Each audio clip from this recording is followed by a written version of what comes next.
ఇదైతే పాత వలలో పడింది గురక చేప ఇది పాత వలలో పడింది. ఇది బాగా అసలు వరుసకపోయింది. మరి ఎన్ని రోజులు అవుతుందో పడి, కానీ బతికే ఉంది, నేలలో ఉంటుంది.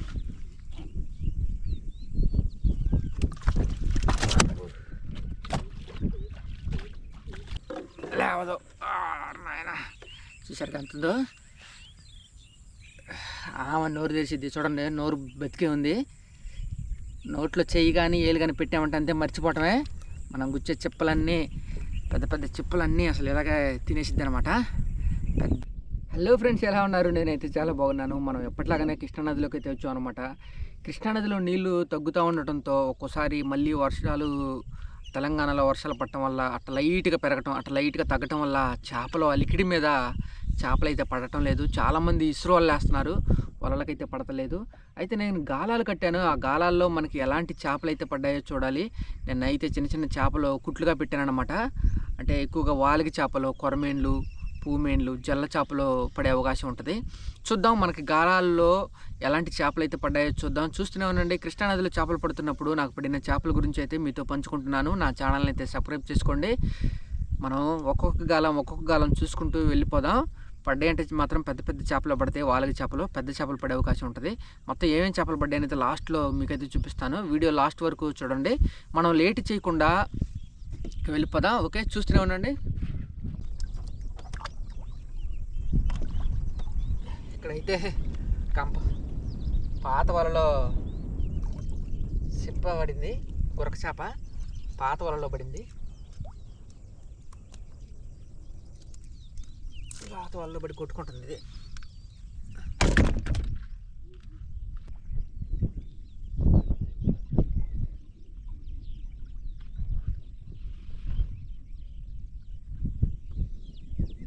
కాలం లోపలికి వెళ్ళిపోయింది, చేప పడి లోపలికి లాక్కుపోయింది.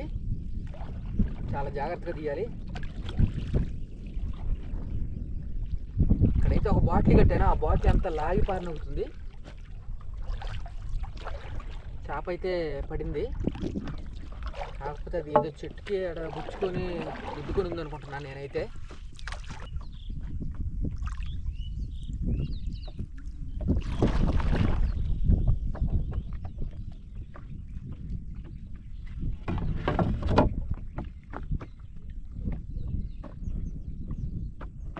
బాటిల్ తెగలాగుతుంది. చేప అయితే పడింది ఈడ, చాలా జాగ్రత్తగా తీయాలి మనం. పెద్ద చేపే.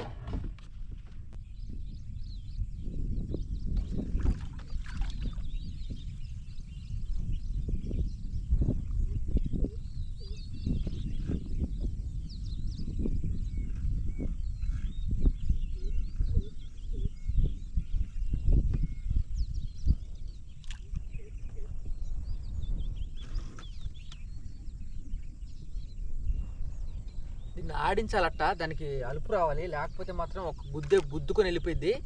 అసలు కంటికి కూడా కనపడదు.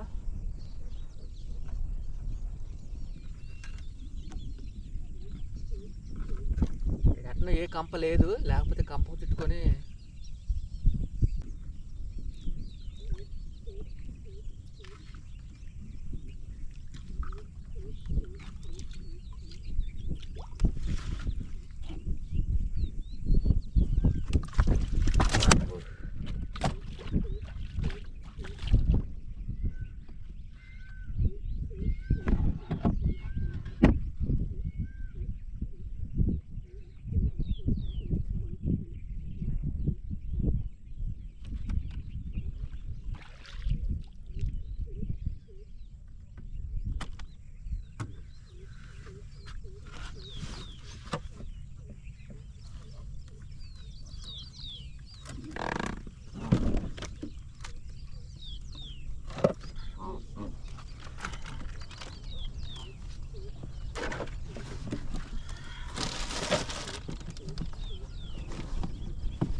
గాలాలు అయితే తీయటం అయిపోయినాయి అనమాట. కుట్టులు చిన్న చేపలు ఎక్కువగా దొరకట్లేదు గాలాలకి కుట్టడానికి. చిన్న చేపలు గాలాలకి గుచ్చితేనే కానీ పెద్ద చేపలు పడే అవకాశం ఉంటుంది. కానీ నిన్న ఎక్కువ దొరకలేదు, కొద్దిగా దొరికాయి. అయినా పర్వాలేదు, మనకు ఒక వాలకి పడింది, పెద్ద వాలకి పడింది. ఆ వాలకైతే మీకైతే చూపిస్తాను. ఇదైతే పాత వలలో పడింది గురక చేప. ఇది పాత వలలో పడింది. ఇది బాగా అసలు వరుసకపోయింది. మరి ఎన్ని రోజులు అవుతుందో పడి, కానీ బతికే ఉంది. నేలలో ఉండటం వల్ల బతికే ఉంది గురక చేప. ఓకే, సుమారు కేజీ ఉంటుంది ఇది గురక చేప. గురక చేపలోనే పెద్ద సైజు అనమాట. ఇప్పుడైతే నాకు పడిన వాలకి చేపను అయితే చూపిస్తాను. చాలా పెద్దది, అసలు లేపలేము. అసలు సుమారుగా 5 కేజీల నుంచి పైనే ఉంటుంది, 5 కేజీల పైనే.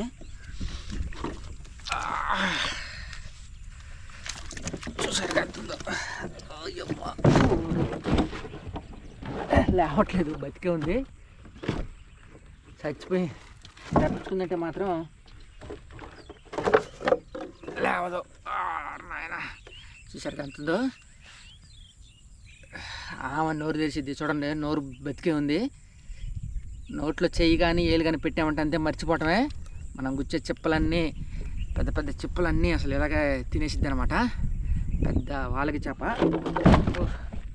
బరువు ఎక్కువసేపు పుట్టుకోలేకపోతున్నా. కృష్ణానదిలో చేపలు పడుతున్నప్పుడు నాకు పడిన చేపల గురించి అయితే మీతో పంచుకుంటున్నాను. నా ఛానల్ని అయితే సబ్స్క్రైబ్ చేసుకోండి. బుట్టలు అయితే ఇంకా అసలు నీళ్లు తగ్గుతునేటప్పుడు బుట్టలు అయితే ఇంకా అసలు బుట్టలకు ఎక్కువగా మనం ఐరన్ బుట్టలు పెడతా ఉంటాం అనమాట. గత వీడియోలో అయితే ఐరన్ బుట్టల్లో పడిన చేపలు అసలు పిచ్చి పిచ్చిగా పడేవి. బుట్టల నిండా ఒక్కోసారి బుట్ట కూడా లేపలేకపోయేవాళ్ళం, అన్ని చేపలు పడేవి. నీళ్లు కృష్ణానదిలో తగ్గుతూ ఉండటంతో బుట్టల్లోకి చేపలు ఎక్కడం లేదు. చూద్దాం, మళ్ళీ నీళ్లు అంటే మళ్ళీ వర్షాకాలం వస్తుంది కదా. వర్షాకాలం వచ్చే సమయానికి మళ్ళీ కృష్ణానదిలో నీళ్లు పెరుగుతున్నప్పుడు అప్పుడు ఇంకా పులిచింతల ప్రాజెక్టులో ఎక్కువగా నీళ్లు ఫుల్గా ఉంటాయి కాబట్టి అప్పుడు మళ్ళీ మనకు బుట్టలో పడే అవకాశం ఉంటుంది. పల్నాడు జిల్లా పులిచింతల ప్రాజెక్టు ముంపు ప్రాంతాలు అన్నమాట. బెల్లంకొండ మండలానికి సంబంధించిన పులిచింతల ప్రాజెక్టు. ఓకే, చూద్దాం. ఇలాంటి మంచి మంచి వీడియోస్ అయితే మన ఛానల్ నందు ఉన్నాయి, చూడండి. మరొక కొత్త వీడియోతో మరలా మనం కలుసుకుందాం. అంతవరకు సెలవు.